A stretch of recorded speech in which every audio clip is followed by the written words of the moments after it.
Hi there, I'm Cotton and welcome to Cotton Hammer.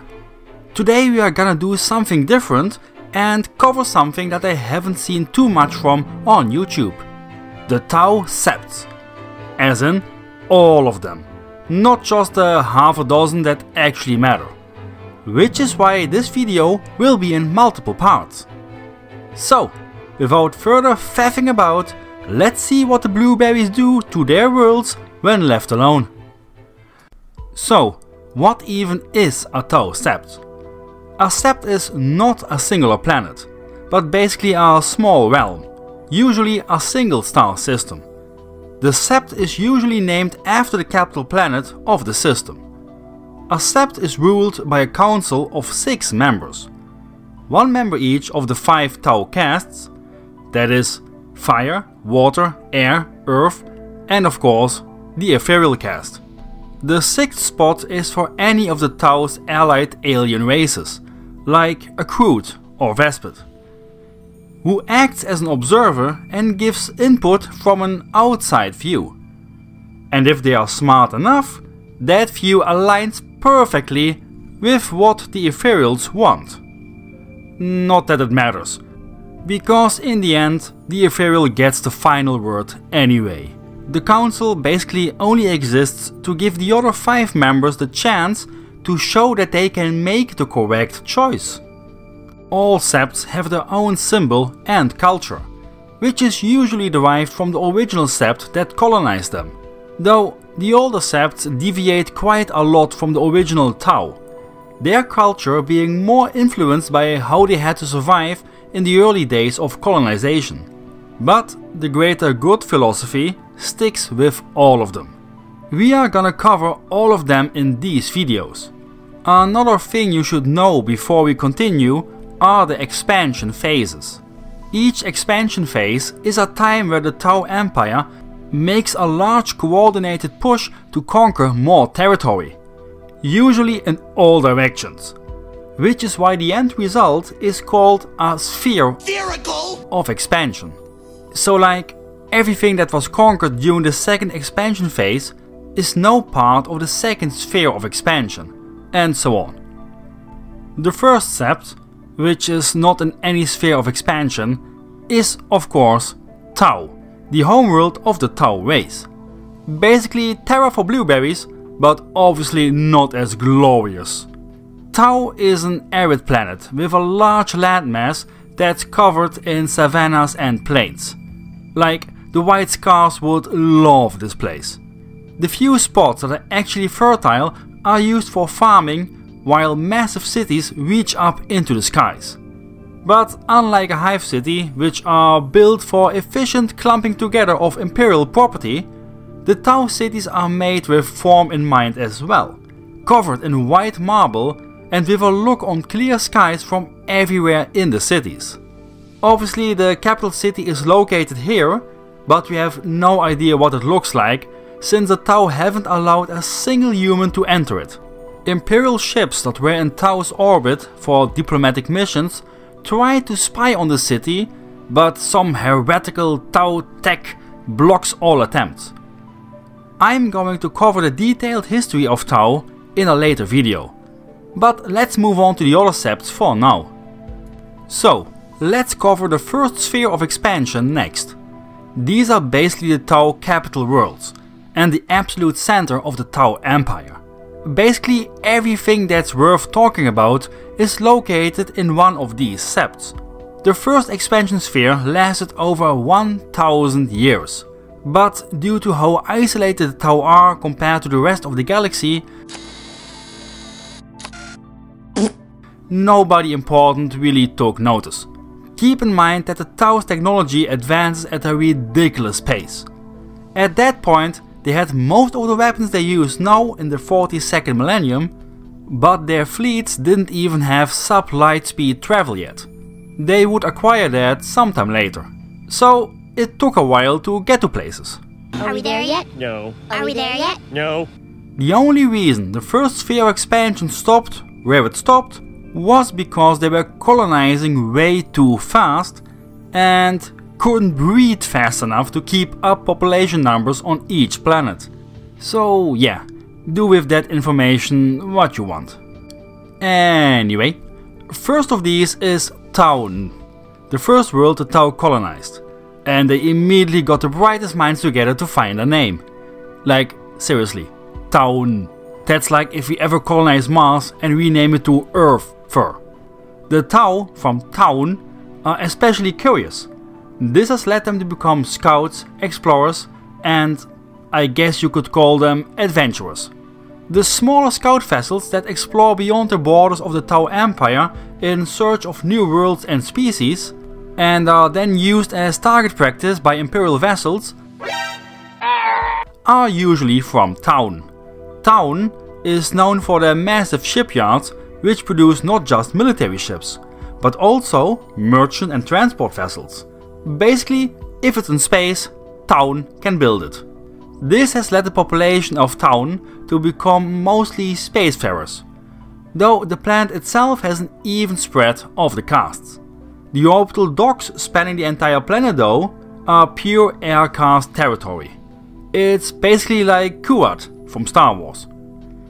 Taun also has the biggest Tau fleet of all the Septs, including Tau itself. Editing Cotton here. Hearing this, I realized that it might actually be pronounced Tauen, but I'm still gonna keep Taun in, cause it sounds funnier. Next up is the Yanoi. They are kinda scoffed at by the rest of the Tau Empire, because shortly after they were colonized, they got cut off by a space storm. Not a warp storm, guys, this is something totally different, okay? Being cut off from the rest of the Tau Empire in that early stage has led them to miss out on most technological progress. Basically, baby's first age of strife, but for Tau. Due to this, they became kinda backwards and are behind in tech and knowledge, compared to pretty much all the rest of the Tau Empire. Imagine a bunch of Tau as redneck hillbillies with pulse shotguns. It also doesn't help that the planet itself was crawling with large reptile monstrosities that had to be put down by the Fire Caste. But many colonists were snacked on before that was achieved. A necessary sacrifice. A snacrifice, if you will. Move this man! The planet itself is also kinda wonky, since it's tidally locked, but the moons are spinning like Beyblades. Don't ask me how that's possible, but due to that, the planet is constantly in a twilight time of day. Finally, the Yanoi are best friends with the Vespids, cause the Vespid homeworld, also named Vespid, is literally next door. Wait, my son, the planet or me? Yes. Friggin' smartass. Then we got Borkan. Borkan is nerd central for the Tau Empire. Originally this was the homeworld of the Pok Troon, the first client race of the Tau Empire. Don't ask what happened to the Pok Troon, they just got sick for no reason and then sadly all died. It had nothing to do with those fancy blankets the Ethereals gave them, no sir. And now stop asking or you'll have to go to the re-education center. Anyway, like I mentioned before, if you are a Tau and a massive nerd, you're probably from Borkan. It's absolutely covered in libraries, universities and research centers. Borkan can afford this, cause they're rich, baby!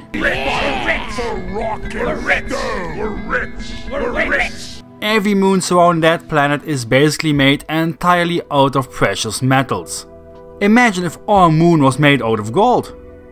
Or oil.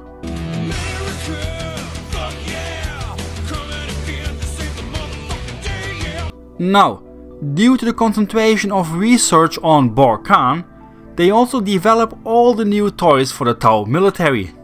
This is why the Borkan Fire Caste has the finest and newest weapons in all of the Tau Empire.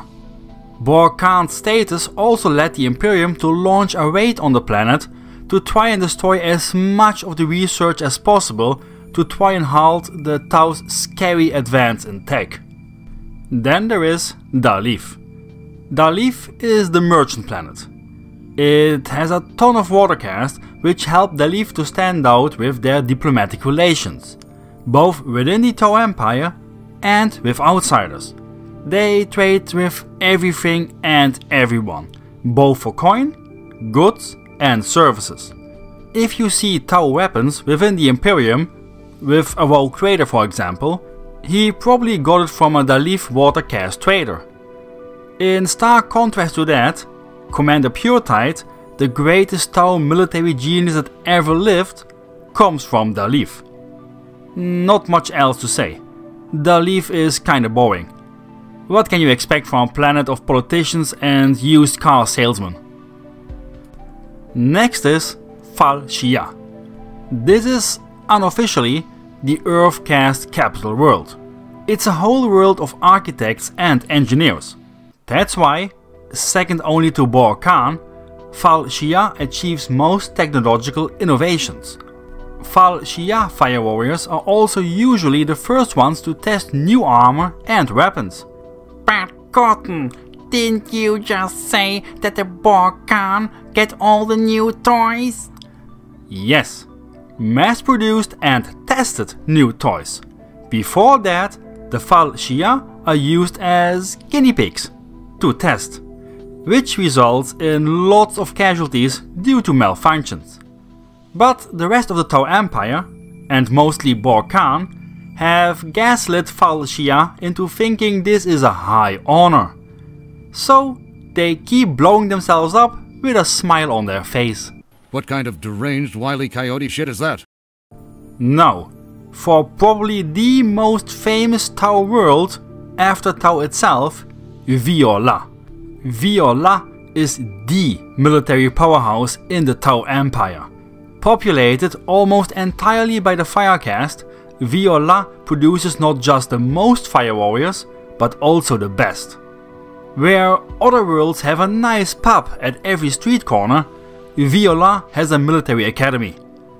Of course, some of the academies are worth more than the others. The really prestigious ones are Va Shia, For Uras, and Ko Vred. Will this be on the test? Yes.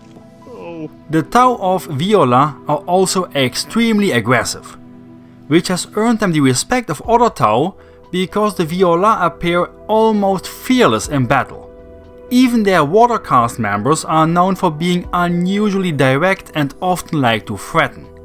The Viola scientists are also the ones that developed the Onager gauntlets, which is the first dedicated Tau melee weapon to punch things to death until they die.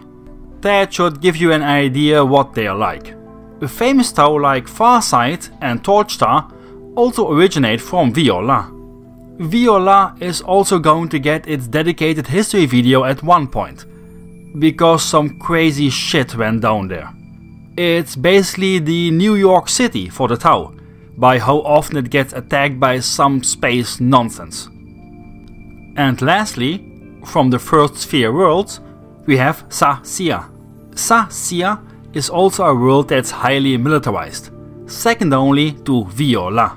Main difference is that where the Viola are highly aggressive, the Sa Sia fire warriors are more calculating and patient. The planet itself is kind of a shithole. It's extremely hot, to the point that all agriculture and cities on the surface are covered by domes to shield them from the heat. Or else you'd have a fried fish smell covering the entire planet. Get your fish sticks here! The Tau Earth caste have kinda fixed this problem by simply building underground. Sa Sia has one of the highest populations of any Tau world, and most of it is stuffed underground. While the living standard and comfort is definitely higher than, let's say, a comparable Imperial Hive world, it's still a cramped space with a roof over your head all day. But thanks to this, the Sa Sia fire warriors are very skilled in urban warfare. Sa Sia has also provided the most colonization fleets, even more than Viola, for the Second Sphere expansion. So, that was it for part 1 on the Tau Sept. in which we covered all the worlds of the first Sphere expansion. These are pretty much the main ones that both the Tau and the writers care about, so they have the most information available. We can probably cover all the other Sept worlds in the next part. So make sure to subscribe so you don't miss it. And if you like this video, make sure to hit that like button like it owes you money. Anyway, that's it for today. See you all next time. Cheers!